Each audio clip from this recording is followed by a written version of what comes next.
Hello दोस्तों, उम्मीद classes में आपका बहुत बहुत स्वागत है। आज की इस वीडियो में बताने वाले हैं विज्ञान का वीवीआई ऑब्जेक्टिव क्वेश्चन।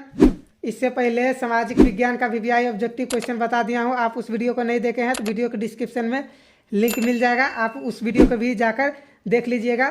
तो चलिए फिलहाल तो इस वीडियो को यहाँ पर देख लीजिए। यहाँ पर अगर आपको वीडियो पसंद आएगा तो वीडियो को लाइक कर दीजिएगा, साथ में चैनल को सब्सक्राइब करके बेल आइकन को भी प्रेस कर लीजिएगा। और आप लोग से एक विनती है कि आप लोग वीडियो को पूरा देखिए और बिना स्किप किए देखिए, तब आपको अच्छा लगेगा और मज़ा भी आएगा। तो चलिए फिलहाल इस क्वेश्चन को यहाँ पर स्टार्ट करते हैं वीडियो को। यहाँ पहला क्वेश्चन है, 1 ma बराबर होता है। तो 1 ma बराबर क्या होता है? तो ये 10⁻³ होता है। तो चलिए अब अगला प्रश्न देख लेते हैं। अगला प्रश्न है, डीजल का उपयोग होता है। तो डीजल का उपयोग कहाँ होता है? भारी वाहनों में भी होता है, रेल के इंजनों में भी होता है और विद्युत उत्पादन में भी होता है। तो इसका क्या हो जाएगा? इसका डी आंसर सही हो जाएगा, इनमें से सभी। चलिए तो अगला प्रश्न है, सौर सेल सौर ऊर्जा को रूपांतरित करता है। तो सौर सेल सौर ऊर्जा को रूपांतरित करता है कहाँ? विद्युत ऊर्जा में। इसका क्या हो जाएगा? डी आंसर सही हो जाएगा। तो जल्दी जल्दी इस वीडियो को ख़त्म करने की कोशिश करेंगे क्योंकि आप लोग के पास भी टाइम नहीं होगा। तो चलिए, यहाँ सोना की परमाणु संख्या है। तो सोना की परमाणु संख्या क्या है? ये 79 क्या है? सोना की परमाणु संख्या है। इसका सी आंसर सही होगा। चलिए अगला प्रश्न है, निम्न में कौन ऑक्सीकरण की क्रिया नहीं है? तो ऑक्सीकरण की क्रिया की नहीं है, यानी कि अवक्षेपण क्या है? ऑक्सीकरण की क्रिया नहीं है। चलिए तो अगला प्रश्न है, ऑक्सीजन की संयोजकता है। तो ऑक्सीजन की संयोजकता कितना है? ऑक्सीजन की संयोजकता 2 है। इसका क्या हो जाएगा? सी आंसर सही हो जाएगा। चलिए तो अगला प्रश्न है, अम्लीय वर्षा जल का पीएच मान होना चाहिए। तो ये कितना होना चाहिए? ये 5.6 से कम होना चाहिए। इसका बी आंसर सही हो जाएगा। चलिए तो आप लोग वीडियो को स्किप करके मत देखिएगा, पूरा और बिल्कुल ध्यान से देखिएगा। चलिए, चींटी के डंक में कौन सा अम्ल पाया जाता है? तो चींटी के डंक में कौन सा अम्ल पाया जाता है? तो ये मेथोनोइक अम्ल पाया जाता है चींटी के डंक में। तो इसका सी आंसर सही हो जाएगा। चलिए अगला प्रश्न है, निम्न में कौन संवहन उत्तक है? तो संवहन उत्तक कौन है? तो ये फ्लोएम और जाइलम क्या है? दोनों है। फ्लोएम क्या संवहन उत्तक है? तो इसका क्या हो जाएगा? इसका हो जाएगा डी आंसर सही हो जाएगा। चलिए इसका डी आंसर सही हो जाएगा। चलिए अगला प्रश्न देख लेते हैं।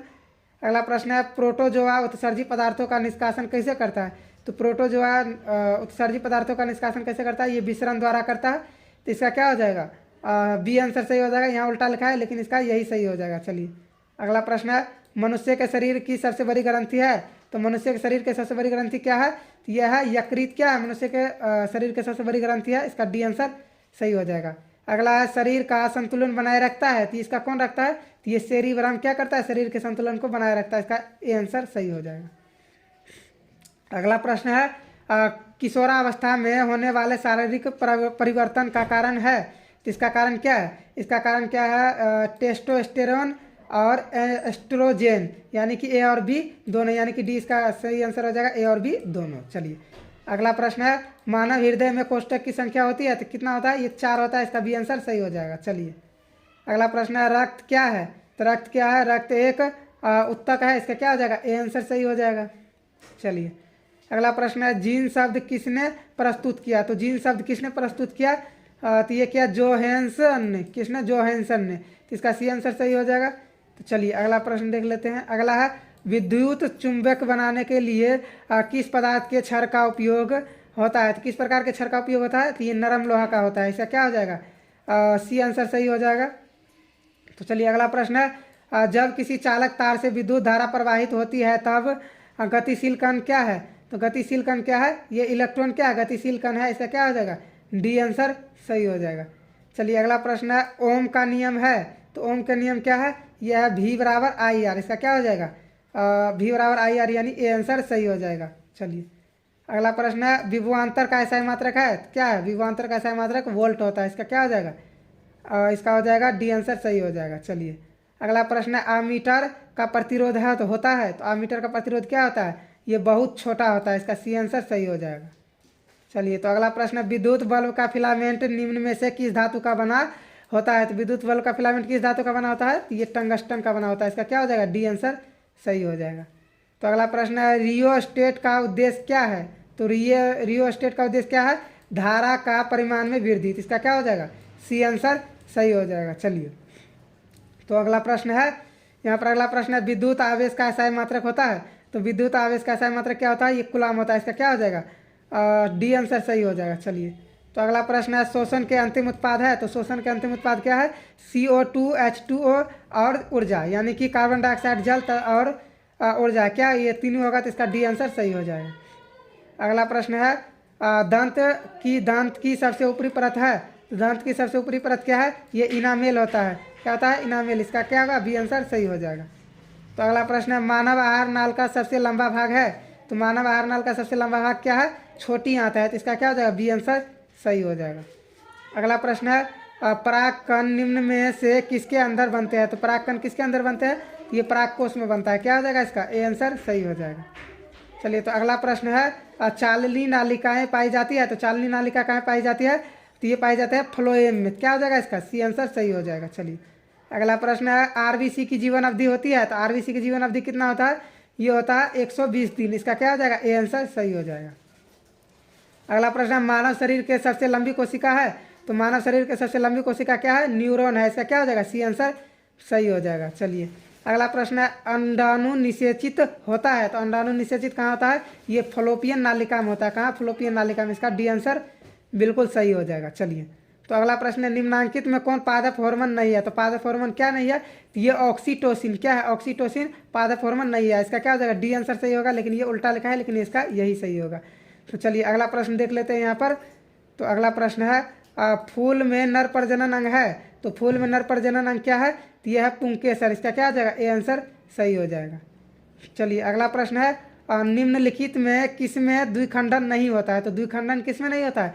ईस्ट में क्या होता है? द्विखंडन नहीं होता है। इसका क्या हो जाएगा? बी आंसर सही हो जाएगा। अगला प्रश्न है परिस्थितिकी तंत्र में ऊर्जा का स्रोत है, तो परिस्थितिकी तंत्र में ऊर्जा का स्रोत क्या है? ये सूर्य है। तो इसका क्या हो जाएगा? बी आंसर सही हो जाएगा। चलिए, तो अगला प्रश्न है निम्नलिखित में किसे अनुवांशिकी का पिता कहा जाता है? तो किसे कहा जाता है? ये कहा जाता है ग्रेगर जॉन मेंडल का। तो इसका क्या हो जाएगा? बी आंसर सही हो जाएगा। चलिए, तो अगला प्रश्न है हरे पौधे कहलाते हैं, तो हरे पौधे क्या कहलाते हैं? हरे पौधे क्या कहलाते हैं? उत्पादक कहलाते हैं। इसका क्या हो जाएगा? इसका ए आंसर सही हो जाएगा। चलिए, अगला प्रश्न है नर युग्म में गुणसूत्र की संख्या होती है, तो गुणसूत्र की संख्या कितनी होती है? तो ये होती है 23। नर में भी और मादा में भी, दोनों में 23 ही होता है। तो इसका बी आंसर सही होगा। चलिए, अगला है ओजोन परत पाई जाती है, तो ओजोन परत कहाँ पाया जाता है? तो ये पाया जाता है स्ट्रेटोस्फीयर में। कहाँ पाया जाता है? स्ट्रेटोस्फीयर में। तो इसका ए आंसर सही होगा। चलिए, अगला प्रश्न यह ऐसे तत्व जो इलेक्ट्रॉन को त्याग कर धनायन बनाते हैं कहे जाते हैं, वो क्या कहा जाता है? वो कहे जाते हैं यानी धातु। इसका बी आंसर सही हो जाएगा। चलिए, तो अगला प्रश्न है लोहा पर जिंक लेपित करने की क्रिया को कहते हैं, तो लोहा पर जिंक लेपित करने की क्रिया कहते हैं ग्लेवलीकरण। इसका क्या हो जाएगा? सी आंसर सही हो जाएगा। अगला प्रश्न है निम्नलिखित में कौन सा संयोजी यौगिक है? तो ये कौन है? यह CH4। इसका क्या हो जाएगा? सी आंसर सही हो जाएगा। अगला है आभूषण बनाने वाले सोना है, तो आभूषण बनाने वाला सोना कितना कैरेट का होता है? ये होता है 22 कैरेट का, और शुद्ध सोना होता है 24 कैरेट का। तो इसका क्या हो जाएगा? इसका फिलहाल सही आंसर हो जाएगा सी, 22 कैरेट। चलिए, अगला आंसर है अगला प्रश्न है निम्न में कौन उत्कृष्ट तत्व है? तो उत्कृष्ट तत्व कौन है? आर्गन क्या है? उत्कृष्ट तत्व है। तो इसका सी आंसर सही होगा। अगला है ताम्र एवं टीन के मिश्र धातु को कहते हैं, तो ताम्र एवं टीन के मिश्र धातु को क्या कहते हैं? कांसा कहते हैं। इसका ए आंसर सही हो जाएगा। चलिए, अगला प्रश्न है प्लास्टर ऑफ पेरिस का रासायनिक सूत्र है, तो प्लास्टर ऑफ पेरिस का रासायनिक सूत्र क्या होगा? इसका हो जाएगा CaSO4 इंटू हाफ H2O, यानी 1/H2O। तो इसका सी आंसर सही हो जाएगा। चलिए, तो अगला प्रश्न देख लेते हैं, इसका यही सही होगा। चलिए, तो अगला प्रश्न है अम्ल और क्षार आपस में अभिक्रिया कर बनाते हैं, तो ये क्या बनाते हैं? ये लवण बनाते हैं। इसका सी आंसर सही हो जाएगा। चलिए, अगला प्रश्न है बुझा हुआ चूना है, तो बुझा हुआ चूना क्या है? CaOH क्या है? ये बुझा हुआ चूना है। इसका ए आंसर सही हो जाएगा। चलिए, तो अगला प्रश्न है निम्न में कौन भस्म नहीं है? तो भस्म कौन नहीं है? तो इसमें भस्म NaCl क्या है? भस्म नहीं है। चलिए, अगला प्रश्न देख लेते हैं। अगला प्रश्न है जस्ता का अयस्क है, तो जस्ता का अयस्क क्या है? Zinc blende. क्या है? जिंक ब्लेड जस्ता का अयस्क है। इसका बी आंसर सही हो जाएगा। चलिए, अगला प्रश्न है सिलिकॉन क्या है? तो यानी कि सिलिकॉन क्या है? तो सिलिकॉन एक उपधातु है। इसका क्या हो जाएगा? सी आंसर सही हो जाएगा। तो आप लोग वीडियो को भगा कर मत देखिएगा, बिल्कुल ध्यान से और पूरा देखिएगा। चलिए, अगर आप लोग को वीडियो पसंद आएगा तो आप लोग अपने दोस्तों के साथ भी शेयर कीजिएगा। तो चलिए, यहाँ है अगले प्रश्न अल्कोहल का कौन सा तत्व उपस्थित होता है, सॉरी अल्कोहल में कौन सा तत्व उपस्थित रहता है, तो ये कौन सा तत्व रहता है, तो ये नाइट्रोजन रहता है। इसका क्या हो जाएगा, डी आंसर सही हो जाएगा। अगला प्रश्न है मेथेनोइक अम्ल का सामान्य नाम क्या है, तो मेथेनोइक अम्ल का सामान्य नाम क्या है, एसिटिक अम्ल। इसका आंसर सही हो जाएगा। चलिए तो अगला प्रश्न है स्वपोषी पोषण के लिए आवश्यक है, तो स्वपोषी पोषण के लिए आवश्यक क्या है, क्लोरोफिल, कार्बन डाइऑक्साइड, जल और सूर्य का प्रकाश। इसका क्या हो जाएगा, डी आंसर सही हो जाएगा इनमें से सभी। चलिए तो अगला प्रश्न है मैग्नीशियम पाया जाता है, तो मैग्नीशियम कहाँ पाया जाता है, ये क्लोरोफिल में पाया जाता है। तो इसका क्या हो जाएगा, ए आंसर सही हो जाएगा। अगला प्रश्न है तेलीय कागज होता है, तो तेलीय कागज क्या होता है, ये पारभाषक होता है। क्या होता है, पारभाषक। इसका सी आंसर सही हो जाएगा। चलिए अगला प्रश्न है लेंस द्वारा उत्पन्न आवर्धन की एसआई मात्रक क्या है, तो लेंस द्वारा आवर्धन का उत्पन्न आवर्धन का एसआई मात्रक क्या होता है, एसआई मात्रक नहीं है, यहाँ पर एसआई इकाई क्या है। इसका क्या हो जाएगा, इसका हो जाएगा मात्रक विहीन, यानी कि इसका डी आंसर सही हो जाएगा। चलिए अगला प्रश्न है प्रकाश की चाल विभिन्न माध्यमों में होता है, तो प्रकाश की चाल विभिन्न माध्यमों में क्या होता है, ये भिन्न भिन्न होता है, यानी अलग अलग होता है। तो इसका क्या हो जाएगा, बी आंसर सही हो जाएगा। चलिए तो अगला प्रश्न है वायु में प्रकाश की चाल निर्वात की अपेक्षा होती है, तो वायु में प्रकाश की चाल निर्वात की अपेक्षा क्या होती है, सभी में क्या होता है, ये समान होता है। इसका क्या हो जाएगा, इसका सी आंसर सही हो जाएगा। तो चलिए अगला प्रश्न है लेंस में मुख्य फोकस की संख्या होती है, तो लेंस में मुख्य फोकस की संख्या क्या होती है, ये होता है 2 होता है। इसका क्या हो जाएगा, बी आंसर सही हो जाएगा। तो चलिए अगला प्रश्न है विद्युत का अच्छा चालक है, तो विद्युत का अच्छा चालक क्या है, चांदी क्या है, विद्युत का अच्छा चालक है। चलिए तो अगला प्रश्न देख लेते हैं। अगला प्रश्न है शुष्क सेल में ऋण इलेक्ट्रॉन बना होता है, तो शुष्क सेल में ऋण इलेक्ट्रॉन कहाँ बना होता है, ये कार्बन पर बना होता है। इसका क्या हो जाएगा, बी आंसर सही हो जाएगा। तो चलिए अगला प्रश्न है 1 जूल का मान होता है, तो 1 जूल का मान क्या होता है, ये 0.24 कैलोरी होता है। इसका क्या हो जाएगा, ए आंसर सही हो जाएगा। अगला प्रश्न है यहाँ वनस्पति तेल में होता है, तो वह वनस्पति तेल में होती है यानी कि लंबी और संतृप्त हाइड्रोकार्बन श्रृंखलाएं। तो इसका क्या हो जाएगा, बी आंसर सही हो जाएगा। तो चलिए अगला प्रश्न है यह है ब्यूटेन के कितने समायवी संभव है, तो इसे कितना है, इसका कितना हो जाएगा, 2 हो जाएगा। इसका क्या हो जाएगा, बी आंसर सही हो जाएगा। चलिए अगला है मेडलीफ के आवर्त नियम में तत्व वर्गीकरण का आधार क्या है, तो इसका आधार क्या है, तो इसका आधार है परमाणु द्रव्यमान। इसका क्या हो जाएगा, डी आंसर सही हो जाएगा। तो चलिए अगला प्रश्न है अमोनियम के अणु में नाइट्रोजन एवं हाइड्रोजन के परमाणुओं की संख्या का अनुपात है, तो क्या अनुपात है इसका, 1:3 है। तो इसका क्या हो जाएगा, डी आंसर सही हो जाएगा। चलिए तो अगला प्रश्न है निम्न में कौन कमरे के तापक्रम पर द्रव्य है, तो कौन है, तो ये हो जाएगा एथेनॉल। क्या हो जाएगा, एथेनॉल। इसका क्या हो जाएगा, सी आंसर सही हो जाएगा। चलिए तो अगला प्रश्न है सिरका में निम्न में कौन सा अम्ल पाया जाता है, तो सिरका में कौन सा अम्ल पाया जाता है, तो सिरका में क्या पाया जाता है, एसिटिक अम्ल पाया जाता है। इसका डी आंसर सही हो जाएगा। चलिए तो अगला प्रश्न देख लेते हैं। अगला प्रश्न है निम्न में कौन कार्बन का अपरूप है, तो देखिए कार्बन का अपरूप क्या है, ग्रेफाइट भी है और हीरा भी है। तो ऐसा कम बार ही होता है जब ये दोनों ऑप्शन एक साथ आएगा, तो ये अलग अलग आएगा। तो इसमें अगर मान लीजिए दोनों ऑप्शन एक साथ आएगा तो इसमें ए में टिक लगाना है, यानी जो पहले आएगा तो इसका क्या हो जाएगा, ग्रेफाइट हो जाएगा। हालांकि इनका दोनों आंसर सही है, लेकिन इसको आपको ए में लगाना है। चलिए अगला प्रश्न देख लेते हैं।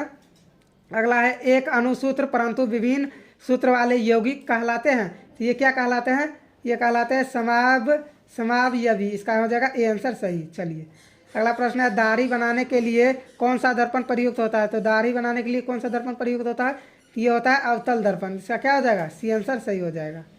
चलिए अगला प्रश्न है श्वेत प्रकाश क्रम में किस रंग की किरण का विचलन अधिक होती है, किस रंग का विचलन अधिक होता है, तो ये होता है बैंगनी का। ऐसा क्या हो जाएगा, डी आंसर सही हो जाएगा। चलिए तो अगला प्रश्न है समतल दर्पण की फोकस दूरी होती है, तो समतल दर्पण की फोकस दूरी क्या होती है, ये अनंत होता है। इसका क्या हो जाएगा, ए आंसर सही हो जाएगा। चलिए तो अगला प्रश्न है अवतल दर्पण के सामने वस्तु को कहाँ रखा जाए ताकि प्रतिबिंब उल्टा वास्तविक और असमान आकार बने, तो ये कहाँ पर रखा जाएगा, ये वक्रता केंद्र पर रखने पर ऐसा होगा। तो इसका क्या हो जाएगा, सी आंसर सही हो जाएगा। अगला है तारे क्यों टिमटिमाते, तारे टिमटिमाने का क्या कारण है, तो इसका क्या कारण है, वायुमंडलीय अपवर्तनांक। तो इसका क्या हो जाएगा, इसका सी आंसर सही हो जाएगा।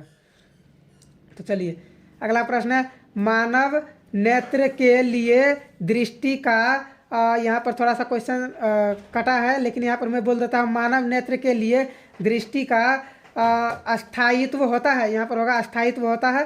तो ये कितना होता है, ये होता है 1/16 सेकेंड। क्या होता है 1/16 सेकेंड, इसका हो जाएगा बी आंसर सही हो जाएगा। चलिए तो अगला प्रश्न है, उत्तल दर्पण से बना काल्पनिक प्रतिबिंब होता है। तो उत्तल दर्पण से बना काल्पनिक प्रतिबिंब क्या होता है, ये सीधा एवं हरास्तिक होता है। क्या होता है, सीधा एवं हरास्तिक। इसका क्या हो जाएगा, सी आंसर सही हो जाएगा। चलिए तो अगला प्रश्न है, अवतल लेंस का आवर्धन म्यू का मान होता है। तो ये क्या होता है, V/U। तो इसका क्या हो जाएगा, इसका ए आंसर सही हो जाएगा V/U। तो चलिए अगला प्रश्न है, निम्न में कौन सा पदार्थ लेंस के लिए प्रयुक्त नहीं किया जा सकता है। तो लेंस के लिए प्रयुक्त क्या नहीं किया जा सकता है, ये पीतल नहीं किया जा सकता। इसका सी आंसर सही हो जाएगा। तो चलिए अगला प्रश्न है, निम्नलिखित में कौन संख्या प्रकाश के अपवर्तन के नियम के लिए सही है। तो क्या ये हो जाएगा, ए इसका आंसर सही हो जाएगा। अपवर्तन हो या परावर्तन, दोनों का क्या होगा, 2 ही होगा। चलिए तो अगला प्रश्न है, किसी वस्तु का प्रतिबिंब आँख के जिस भाग पर बनता है वो है, तो वो है क्या, वो रेटिना पर बनता है। तो इसका क्या हो जाएगा, बी आंसर सही हो जाएगा। तो अगला प्रश्न है, किस माध्यम के अपवर्तनांक यू का मान होता है, यानी कि यू का मान क्या होता है, ये होता है sin I/sin R। तो इसका क्या हो जाएगा, बी आंसर सही हो जाएगा, sin I/sin R। चलिए अगला प्रश्न है, एक गोलीय दर्पण की फोकस दूरी +20 हो तो यह गोलीय दर्पण कैसा होगा। तो ये गोलीय दर्पण कैसा होगा, ये होगा उत्तल होगा। क्या होगा, उत्तल। इसका ए आंसर सही हो जाएगा। चलिए तो अगला है, तालाब का जल कम गहरा दिखाई देने का कारण है। तो इसका कारण क्या है, यह है अपवर्तन। क्या है, अपवर्तन। इसका सी आंसर सही होगा। तो चलिए अगला है, अवतल दर्पण की फोकस दूरी होती है। तो अवतल दर्पण की फोकस दूरी क्या होती है, ऋणात्मक होती है। इसका क्या होगा, ए आंसर सही होगा। तो चलिए अगला प्रश्न है, किसी अवतल दर्पण की फोकस दूरी f और उसकी वक्रता त्रिज्या r हो तो निम्नांकित में कौन सा संबंध सही है। इसका संबंध कौन सा सही होगा, तो इसका होगा r = 2f या तो f = r/2। तो इसका फिलहाल यहाँ पर बी आंसर सही हो जाएगा। चलिए तो अगला है, इलेक्ट्रिक हीटर की कुंडली बनाने में किस पदार्थ का प्रयोग किया जाता है। तो किस पदार्थ का प्रयोग किया जाता है, ये नाइक्रोम का प्रयोग किया जाता है। इसका डी आंसर सही हो जाएगा। चलिए अगला प्रश्न है, एक यूनिट विद्युत ऊर्जा का मान है। तो एक यूनिट विद्युत ऊर्जा का मान क्या है, यह है 3.6 × 10⁵ जूल। क्या हो जाएगा, 5 जूल। तो इसका क्या हो जाएगा, बी आंसर सही हो जाएगा। चलिए अगला प्रश्न देख लेते हैं। अगला प्रश्न है, किलोवाट घंटा एक इकाई है। तो इसका इकाई क्या है, यह है शक्ति का इकाई है। किसका है, शक्ति का। तो इसका बी आंसर सही हो जाएगा।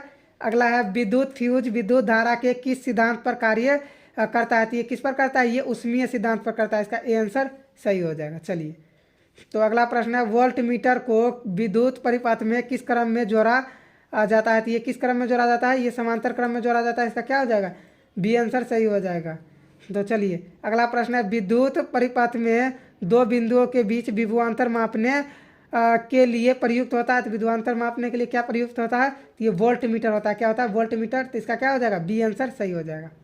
चलिए अगला प्रश्न है, जल विद्युत संयंत्र किस ऊर्जा को विद्युत ऊर्जा में रूपांतरित करता है। तो ये किसको करता है, ये स्थितिज ऊर्जा को क्या करता है, विद्युत ऊर्जा में रूपांतरित करता है। चलिए अगला प्रश्न, यहाँ विद्युत बल्ब में कौन सी गैस भरी रहती है। तो विद्युत बल्ब में कौन सी गैस भरी रहती है, तो ये निष्क्रिय गैस भरी रहती है विद्युत बल्ब में। तो इसका क्या हो जाएगा, इसका सी आंसर बिल्कुल सही हो जाएगा। तो चलिए अगला प्रश्न देख लेते हैं। अगला प्रश्न है, एक घोल नीले लिटमस पत्र को लाल कर देता है, घोल का पीएच मान हो सकता है। तो आपको पता होगा, जो नीले लिटमस पत्र को लाल करता है वो क्या होता है, वो अम्ल होता है। और अम्ल का मान 1 से लेकर 7 तक होता है। तो ये जो इसके अंदर आएगा वही क्या होगा, इसका आंसर होगा। तो यहाँ पर 2 है, इसका क्या हो जाएगा, इसका ए आंसर सही हो जाएगा। चलिए तो अगला प्रश्न है, बेंजीन का अनुसूत्र क्या है। तो बेंजीन का अनुसूत्र क्या है, C6H6। इसका सी आंसर सही होगा। चलिए अगला है, एथिल एल्कोहल का IUPAC नाम है।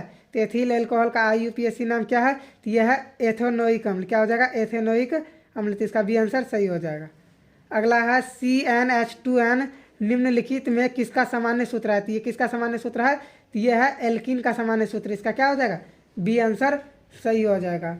तो आप लोग यहाँ तक वीडियो को देख रहे हैं, प्लीज़ आप तो आ गए हैं तो आप लोग लाइक कर दीजिए, साथ में चैनल को सब्सक्राइब कर लीजिए। अगर पसंद आ रहा है तो अपने दोस्तों को भी शेयर कीजिए। चलिए फिलहाल यहाँ पर अगले क्वेश्चन की ओर बढ़ते हैं। यहाँ है, लोहा की परमाणु संख्या क्या है, ये आप सबको पता होगा, 26 क्या है, लोहे की परमाणु संख्या है। अगला है, स्टेन लेस स्टील में लोहा एवं कार्बन के अलावे अन्य तत्व रहते हैं। तो अन्य तत्व कहाँ रहते हैं? ये रहते हैं निकेल एवं क्रोमियम। क्या होते हैं? निकेल। चलिए अगला प्रश्न देख लेते हैं। अगला प्रश्न है पीतल है, तो पीतल क्या है? पीतल एक मिश्र धातु है, इसका सी आंसर सही हो जाएगा।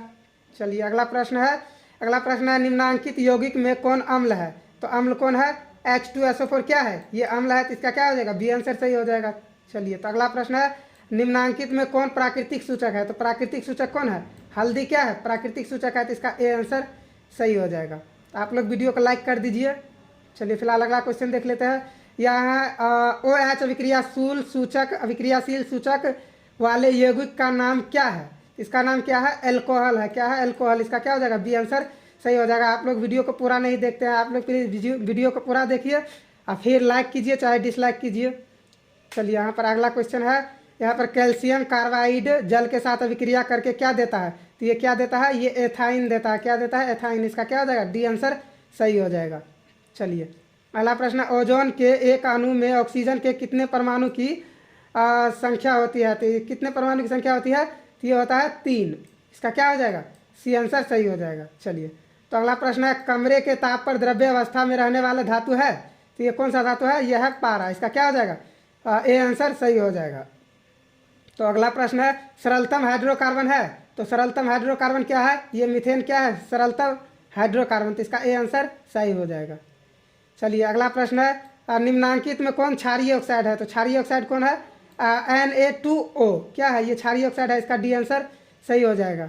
चलिए तो अगला प्रश्न है बेकिंग पाउडर का मिश्रण है, तो बेकिंग पाउडर का मिश्रण क्या है? NaHCO3 एवं टार्टिक अम्ल। इसका हो जाएगा डी आंसर सही हो जाएगा। चलिए तो अगला प्रश्न देख लेते हैं। अगला है न्यूक्लियस शब्द किसके द्वारा दी गई है? तो न्यूक्लियस शब्द किसके द्वारा दी गई है? तो ये रॉबर्ट ब्राउन के द्वारा दिया गया है, रॉबर्ट ब्राउन। इसका ए आंसर सही हो जाएगा। अगला प्रश्न है यहाँ पौधों में भोजन किस रूप में जमा होता है? तो पौधों में भोजन किस रूप में जमा होता है? ये स्टार्च के रूप में जमा होता है। इसका क्या होगा? सी आंसर सही हो जाएगा।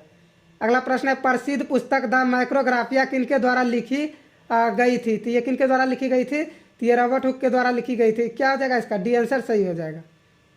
अगला है पौधे और पशुओं की कोशिका का वैज्ञानिक अध्ययन क्या कहलाता है? तो ये क्या कहलाता है? ये कोशिका विज्ञान कहलाता है। इसका डी आंसर सही हो जाएगा।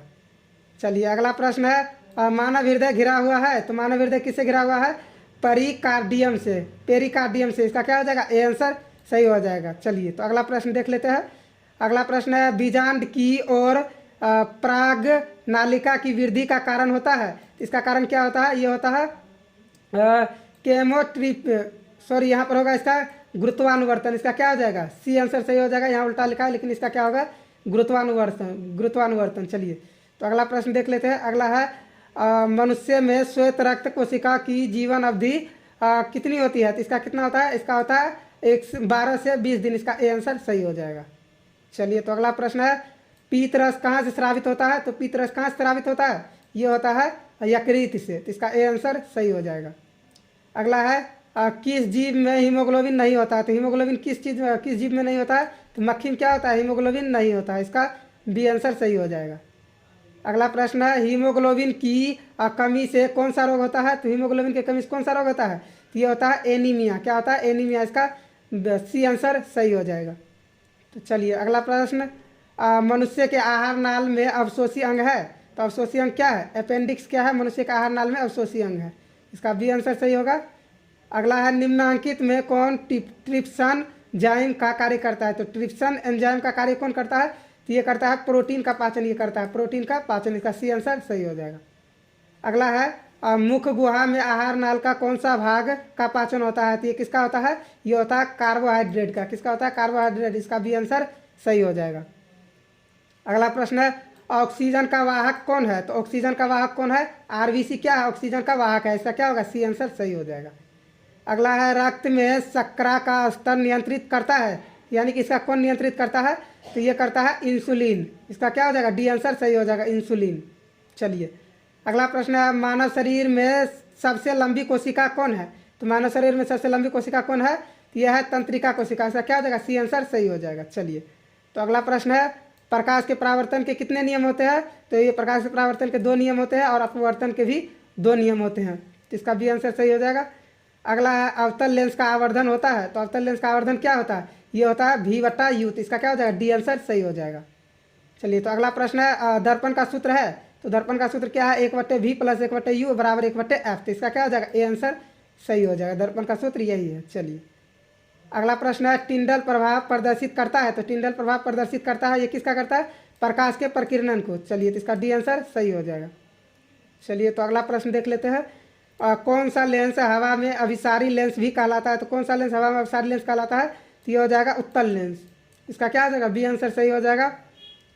तो आप लोग इस वीडियो को अपने दोस्तों के साथ भी शेयर कीजिएगा अगर आप लोग का टाइम को बचत हो रहा है तो। चलिए, फिलहाल अगला क्वेश्चन देख लेते हैं। यहाँ उत्तल लेंस में प्रतिबिंब बनता है। तो उत्तल लेंस में प्रतिबिंब क्या बनता है? ये आभासी बनता है। तो इसका बी आंसर सही हो जाएगा। चलिए, तो अगला प्रश्न है प्रकाशिक माध्यम कितने प्रकार के होते हैं? तो प्रकाशिक माध्यम कितने प्रकार के? ये 3 प्रकार के होते हैं। तो इसका क्या हो जाएगा? सी आंसर सही हो जाएगा। तो चलिए, अगला प्रश्न है डायनेमो परिवर्तित करता है। तो डायनेमो परिवर्तित करता है यानी कि यांत्रिक ऊर्जा को विद्युत ऊर्जा में रूपांतरित करता है। जिसका क्या हो जाएगा? परिवर्तित करता है। तो इसका बी आंसर सही हो जाएगा। अगला है इलेक्ट्रॉन पर आवेश होता है। तो इलेक्ट्रॉन पर आवेश क्या होता है?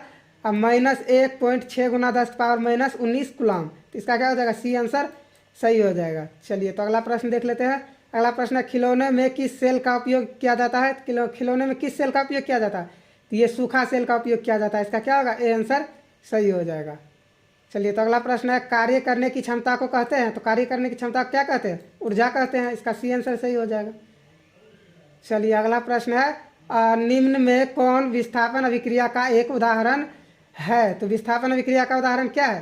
पहले 1 नंबर का देखिए। तो ये क्या है? एक बड़ा यौगिक टूट रहा है 2 या 2 से अधिक पदार्थों में। तो ये क्या हो जाएगा? ये हो जाएगा वियोजन अभिक्रिया। यहाँ देखिए, एक यौगिक और एक यौगिक, 2 यौगिक आपस में जुड़कर एक नया यौगिक बना रहा है। तो ये क्या हो जाएगा? संयोजन हो जाएगा। यहाँ देखिए, यहाँ क्या कर रहा है? FeCu को क्या कर रहा है? इसके यौगिक से विस्थापित कर रहा है। तो यहाँ क्या हो जाएगा? विस्थापन अभिक्रिया। ऐसा क्या हो जाएगा? सी आंसर सही हो जाएगा। चलिए, तो अगला प्रश्न है सिल्वर क्लोराइड का रंग होता है। तो सिल्वर क्लोराइड का रंग कैसा होता है? श्वेत होता है। सबको पता होगा। चलिए, अगला प्रश्न निम्नलिखित में कौन लवण है? तो निम्नलिखित में लवण कौन है? तो ये NaCl क्या है? लवण है। तो इसका बी आंसर सही हो जाएगा। अगला है तूतिया यानी कि नीला थोथा का अनुसूत्र होता है। तो नीला थोथा का अनुसूत्र क्या होगा? CuSO4 × 5H2O। इसका क्या हो जाएगा? ए आंसर सही हो जाएगा। चलिए, तो अगला प्रश्न है गंधक की परमाणु संख्या है। तो गंधक की परमाणु संख्या कितना है? ये 16 है। चलिए, तो इसका क्या हो जाएगा? सी आंसर सही हो जाएगा। अगला है अधातु के ऑक्साइड होते हैं। तो अधातु के ऑक्साइड क्या होते हैं? अम्लीय होते हैं और धातु के क्षारीय होते हैं। चलिए, तो अगला प्रश्न देख लेते हैं। अगला प्रश्न है कार्बन है। कार्बन सबको पता होगा, कार्बन एक अधातु है। तो इसका क्या हो जाएगा? बी आंसर सही हो जाएगा।